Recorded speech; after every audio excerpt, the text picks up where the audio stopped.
नमस्कार मंडळी, मी आकाश पवार आणि मी सागर माळी. पाऊलखुणा व्लॉग्समध्ये स्वागत करत आहोत. आज आपण आलो आहोत पालघर जिल्ह्यातील कामन या परिसरात.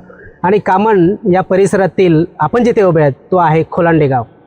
कामन म्हटलं की इंडस्ट्री या कारणासाठी लोक हा कामन या परिसराला ओळखतात. मात्र मित्रांनो, या कामन परिसरामध्ये काही असे भरपूर नैसर्गिक स्पॉट आहेत की ते अजून लोकांना माहिती नाही आहेत. ते शोधण्याचा या पाऊलखुणा व्लॉगच्या माध्यमातून आपण प्रयत्न करणार आहोत.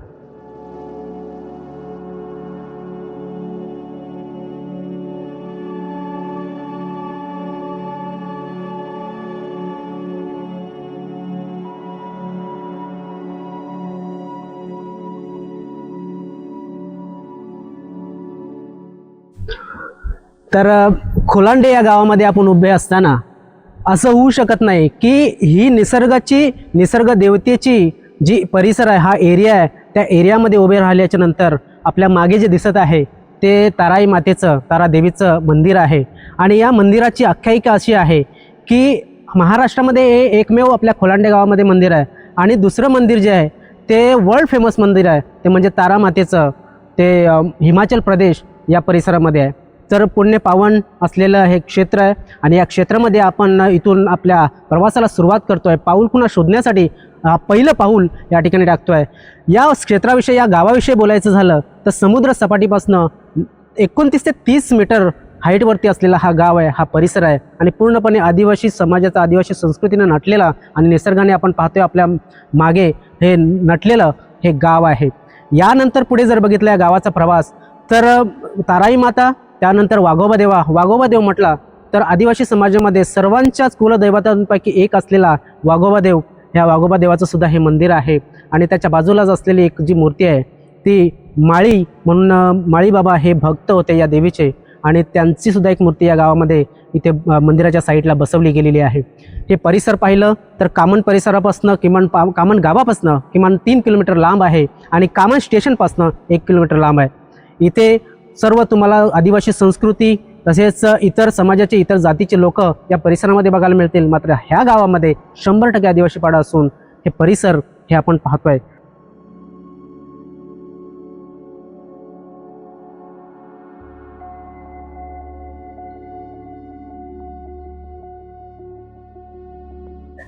तर प्रथमतः आपण मंदिरात जाऊया आणि तारादेवी मातेचं दर्शन घेऊया आणि पुढील प्रवासाला सुरुवात करूया.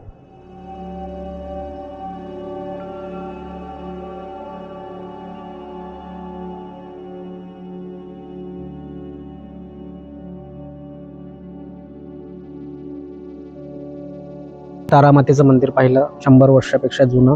तिथे जाण्यासाठी वसईवरनं किमान 25 किलोमीटरचा प्रवास आपल्याला करावा लागतो बाय रोड. ट्रेनचा विचार केला तर वसई दिवा लोकल या ट्रेनमध्ये वसईवरनं दुसरं स्टेशन लागतं कामन स्टेशनला उतरल्याच्या नंतर 1 किलोमीटरचा रस्ता फक्त आहे खोलांड्या गावामध्ये पोहोचण्यासाठी, जिथे एक चांगला पर्याय होऊ शकतो. त्यानंतर भिवंडीवरनं येण्यासाठी सुद्धा भिवंडी, खारबाव नंतर कामन लागतं. हे तिथे सुद्धा दुसरं स्टेशन आहे. आणि तिकडनं तुम्ही कामनवरनं कामन रोडवरनं इतरत्र फिरू शकता. भिवंडीवरनं कामनला येण्यासाठी आता बसेस ज्या एस टी महामंडळाच्या होत्या त्या कमी झालेल्या आहेत. मात्र अंदाजे खर्च जर आपण विचार केला एस टी महामंडळाच्या माध्यमातून तर एक 25 ते 30 रुपये भिवंडीवरनं किंवा 35 रुपयापर्यंत तुम्हाला खर्च लागू शकतो. तर आत्ता जिथे आपण उभे आहेत तो आहे कामन आणि भिवंडीला म्हणजेच पालघर आणि ठाणे जिल्ह्याला जोडणारा हा मधला दुवा, हा कामन परिसरातील खोलांडे हा ओव्हरब्रिज. आणि हा ओव्हरब्रिज राष्ट्रीय महामार्ग तसेच खोलांडे गावाला जोडतो. माझ्या मागे दिसते तुम्हाला जे आहे कामन रोड स्टेशन, जिथे दररोज हजारो प्रवासी किंवा मग चाकरमानी येणं जाण्याचा नक्कीच त्यांचा दिनचर्या ते करत असतात. पुढे गेले आपण भिवंडी आहे, मागे आहे ते वसई, त्यामध्ये असलेली ही आपल्या साईडला दिसते थोडासा वसाहतींचा समूह या ठिकाणी वाढत चाललेला आहे. या विभागामध्ये पूर्णपणे निसर्गरम्य असं सध्या तरी आपल्याला हे दृश्य दिसतं. मात्र येणाऱ्या काळामध्ये आपण सांगू शकत नाही की आपल्या येणाऱ्या पिढीला किती हा निसर्ग बघायला मिळेल.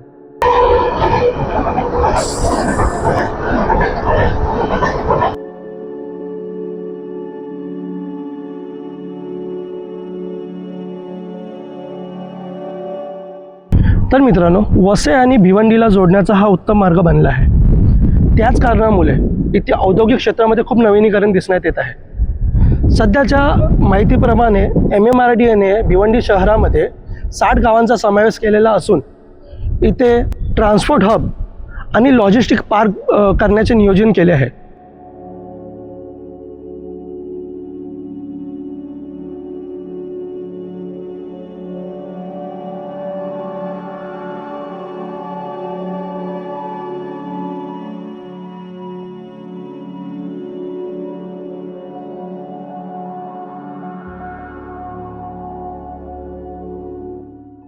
आत्ता आपण येऊन पोचलो कामन परिसरात लागून असलेली पोमण ग्रामपंचायतीच्या परिसरामध्ये.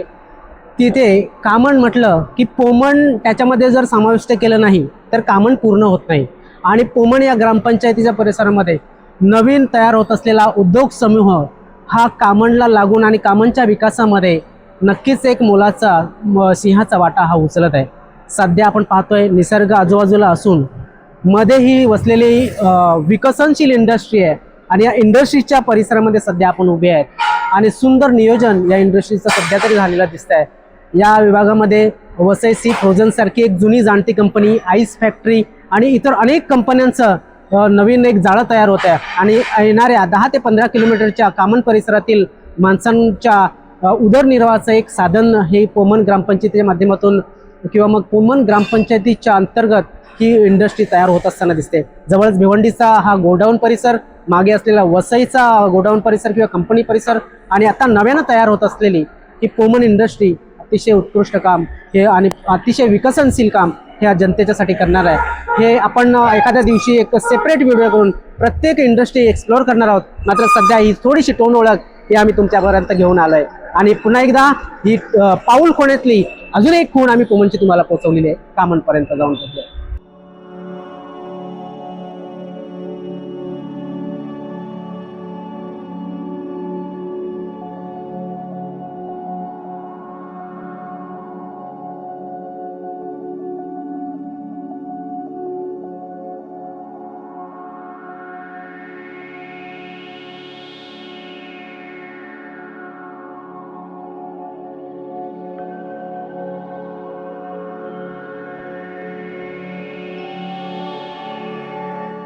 तर आत्ता जिथे आपण उभे आहेत ते आहे नागला बंदर, नागला पोर्ट.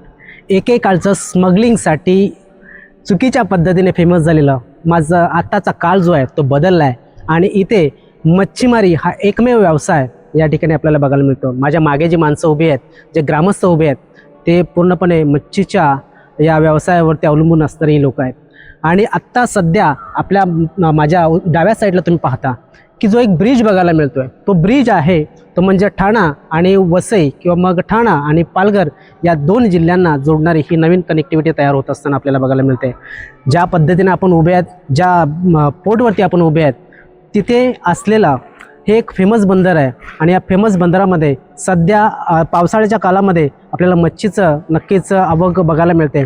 उन्हाळ्याच्या काळामध्ये नागलं गाव म्हटलं की जवला हे सुकी मच्छीसाठी खास करून प्रसिद्ध असलेलं हे एक महसूल किंवा मग एक फेमस गाव आहे. आणि महसूल गावाच्या यादीमध्ये असलेलं ह्या पालघर जिल्ह्याच्या शेवटच्या सीमारेषेवरचं हे गाव आपल्याला बघायला मिळतं.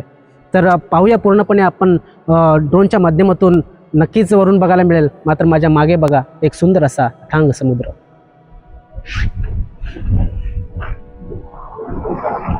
नागले या गावाला जाण्यासाठी तुम्ही ठाण्यावरनं जर निघाले तर तुम्हाला तुमच्या मित्राची किंवा कुणाची जर होडी असेल तर तुम्हाला तो 5 मिनिटात गायमुख नागला बंदरपासून तुम्हाला नागला जेटीपर्यंत सोडू शकतो किंवा नागल्या गावापर्यंत सोडू शकतो, जिथे तुम्हाला ती जेटी किंवा ते ठिकाण पाहता येईल, चांगल्या पद्धतीने मच्छीमारी पाहता येईल किंवा मग नागल्या गावाचा परिसर तुम्हाला पाहता येईल. त्यानंतर जर बघितलं तर वसईवरनं निघालात तर तुम्हाला एक 26-27 किलोमीटरचा प्रवास आहे. त्याच्यामध्ये तुम्हाला एक अंदाजे 35 ते 40 रुपयेचा खर्च येऊ शकतो एस टी महामंडळाच्या माध्यमातून.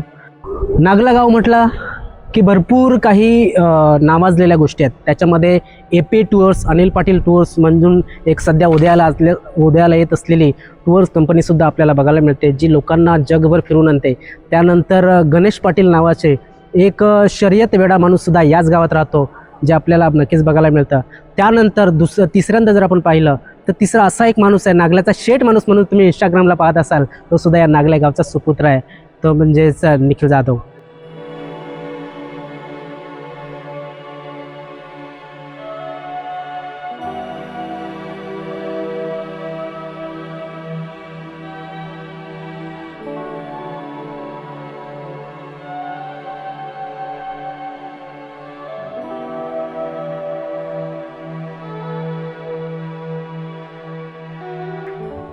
तर आता आपण येऊन ठेपलो आहे देवकुंडीच्या त्या डोहाजवळ, जिथे मुलं एन्जॉय करण्यासाठी, मुलं किंवा मुली किंवा पर्यटक एन्जॉय करण्यासाठी येतात.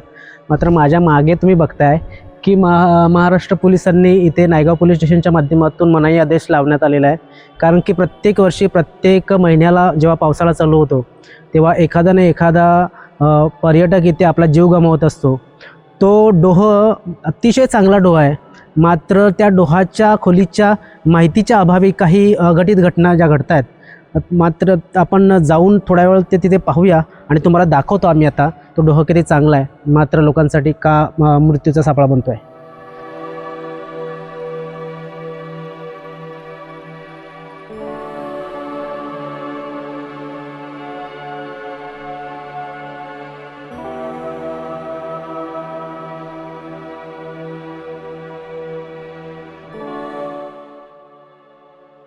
तर तुम्हाला जसं सांगितलं तसं तुम्हाला या डोहाच्या जवळ आम्ही घेऊन आलो आहे, जिथे देवकुंडीचा जो डोहा आहे ज्याच्यामध्ये पर्यटक येतात आणि अंघोळ करताना किंवा मग आनंद आपला या ठिकाणी नक्कीच तो घेत असताना, आपला जीव गमावताना भरपूर पर्यटक आपण पाहिलेले आहेत.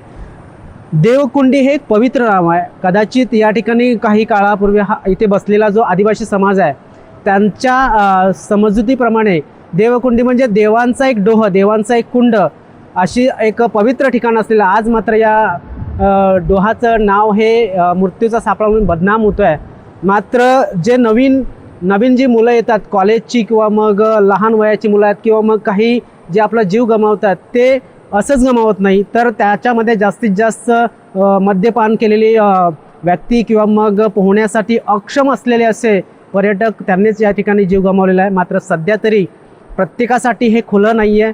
ग्रामस्थ आपण पाहतोय, ग्रामस्थांचा उदरनिर्वाह या डोहावरती किंवा मग या पर्यटनांच्या माध्यमातून होणाऱ्या, त्यांच्या माध्यमातून खरेदी केलेल्या जाणाऱ्या माल किंवा इतर काही गोष्टी किंवा मग इतर कुरकुरे असेल, बिस्कुट असेल किंवा मग इतर गोष्टी, तर त्याच्यावरती थोडासा गदा आलेला आपल्याला बघायला मिळतो आता. कारण की आपण अगोदर बघितलं की तिथे मनाई आदेश लावलेला आहे. हाच तो डोहा आहे आणि ह्याच्यामध्येच लोक आनंद आपला साजरा करताना आपल्या आनंदाच्या भरात आपलं आयुष्य नक्कीच संपवतात. मात्र एक चांगलं गाव, नैसर्गिक वारसा आलेलं गाव आहे. पण आपण पाहतोय की इथे सध्या तरी कुणीच नाही आहे. मी आणि माझे सहकारी याच्या व्यतिरिक्त कुणीच नाही आहे. याचाच अर्थ आपण जर बघितलं तर नक्कीच इथल्या लोकांचा जो आहे सध्याचा उदरनिर्वाहाचं जे साधन होतं पर्यटन, त्याच्यावरती गदा आला आहे. मात्र एखाद्याचा जीव वाचवण्यासाठी कुणाचं तरी नुकसान हे नक्कीच होत असतं. हाच निसर्गाचा नियम आहे. जाऊया पुढच्या ठिकाणावरती. पाऊल खुणाच्या या एका पावलाच्या खुणेवरती आपण येऊन पोचलो आहे. आता पुढचं पाऊल आपण टाकूया.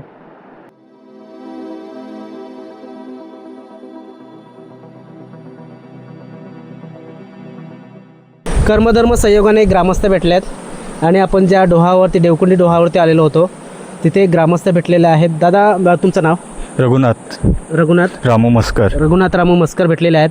तर आपण देवकुंडी या गावामध्ये आहेत, म्हणजेच देवकुंडी असल्यामुळं हे दादा, हे देवकुंडीच नाव कसं काय पडलं? म्हणजे इथं देव होता, म्हणजे नदीत होता देव होता तो, त्यामुळं तो देवकुंडीचं नाव पडला तिथं नाल्याचं. अच्छा, मध्ये इकडं अगोदरपासून पहिले होतात. यो खड्डा, यो डोहा जो अगोदरपासून? हा, पहिल्यापासून आहे. आता खोली त्याची वाढलेली आहे? हा, आता वाढलाय तो.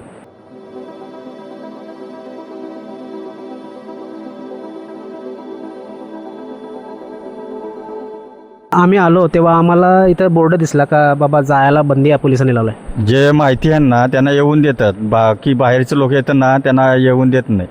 कारण का 4-5 लोक तर याच्यानं बुडलेली होती. म्हणजे ती बुडलेली गावातली लोक? गावात नाही, बाहेरची. त्यांना पोहता येत नाही, किती खोल आहे काय आहे त्यांना समजत नाही ना. उडी मारली का गेला आतमध्ये. असं म्हणजे आता अगोदर पण डो होता तेव्हा मरत नव्हती पण आता? नव्हते ते टायमाला येत नव्हती ना या साईडला. अच्छा. आता नंतर मग माहितीला धबधबा व चिंचोडीचा बंद केला म्हणून इकडे यायला लागली. अच्छा. ते पण नदी आपली बघली तर कामांपासून चालू झालंय, तिकडे कुठेच असा घटना घडत नाही इथे? नाही इथंच.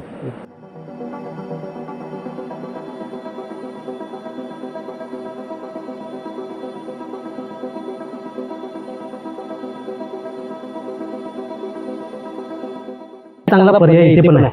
चला बघूया, व्हिजिट करूया कसा आहे तो. इथे जर डोहामध्ये जाऊन देत नसतील तर हा एक चांगला पर्याय आहे, जिथे आपण या पाण्याचा किंवा झऱ्याचा आनंद घेऊ शकतो. ज्या ओके. पण हा एक सर्वीकडे चांगला spot बघितलं तर फक्त इथे दारूच्या बाटल्या आणि हेच दिसतं. त्याच कारणास्तव ते पुढचं बंद करण्यात आलं असावं मे बी. नाही, हा स्पॉट त्यापेक्षा चांगला आहे. हा स्पॉट जर बघितला त्यापेक्षा चांगला आहे, पण सेफ आहे. मात्र काही जण तिथे आपल्याला बघायला भेटते दारू वगैरे पिलेली आहे व इतर गोष्टी. म्हणूनच मला वाटते पोलीस लोक या ठिकाणी या ठिकाणाला भेट देण्यासाठी किंवा मग इथे येण्यासाठी थोडंसं वर्ज्य करत असतील.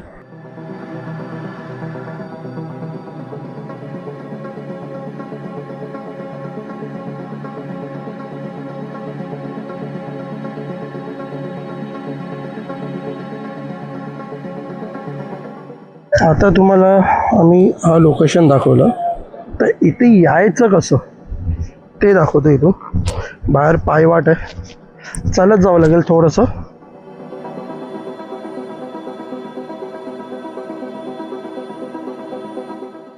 हे बघा समोर गाड्या लावल्यात, तिथून यायला देवकुंडीला यायला जो रस्ता आहे त्या रस्त्यापासून पहिला लेफ्ट मारायचा आणि मग इथे येता येईल.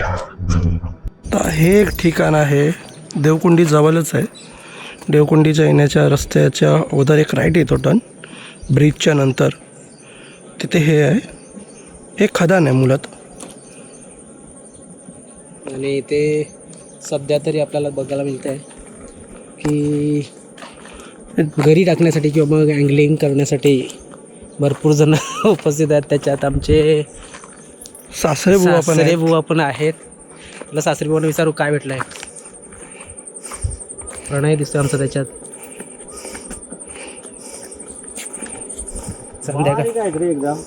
संध्याकाळची सोय झाली का? नाही ना अजून, आम्ही तिकडे जाणार आहे त्या खजानेत. ती बाजूला खजाना आहे ना, तिथे जाणार आहोत. तिथे लागतात का? हो, तिथे जाम मोठे मोठे आहेत. देवकुंडी या ठिकाणी पोचण्यासाठी तुम्हाला एक सुकर पर्याय असा आहे की ट्रेन आहे. ट्रेनवरनं रिक्षा, ट्रेनवरनं तुम्हाला कामन स्टेशनपर्यंत पोचता येईल. कामन स्टेशनला पोचल्याच्या नंतर तुम्हाला तिकडनं स्पेशल रिक्षा शेअरिंगनं तुम्ही जाऊ शकता किंवा मग स्पेशल रिक्षा करू शकता. तिथे तुम्हाला नेऊन सोडलं जाईल. कदाचित आय थिंक 200 ते 250 रुपये चार्जेस कदाचित प्रायव्हेट रिक्षा तुमचा नक्कीच रिक्षावालाही घेऊ शकतो. किंवा मग तुम्ही जर वसईवरनं वाया बाईक निघाले, म्हणजे बाईक घेऊन निघाले किंवा मग तुमची 4 व्हीलर घेऊन निघाले, तर तुम्हाला तिथे पोचण्यासाठी किमान एक मला वाटते 150-200 रुपये पर पर्सन खर्च येऊ शकतो. त्यापेक्षा जास्त कॉस्टली नाही आहे. कामन म्हणजे फक्त उद्योग नाही, इथे देवकुंडी हे सुंदर गाव आहे. आजही इथे शेती, निसर्ग आणि पारंपरिक जीवनशैली पाहायला मिळते. आजचं कामन उद्याचा मोठा लॉजिस्टिक हब, इंडस्ट्रियल हब ठरू शकतो. जर तुम्हाला असेच माहितीपूर्ण प्रवास, इतिहास, उद्योग आणि प्रेरणादायी व्हिडिओ पाहायचे असतील तर पाऊलखुणा ब्लॉगला सबस्क्राईब करायला आणि पुढच्या नव्या पाऊलखुण्यात पुन्हा भेटायला विसरू नका. तोपर्यंत जय महाराष्ट्र.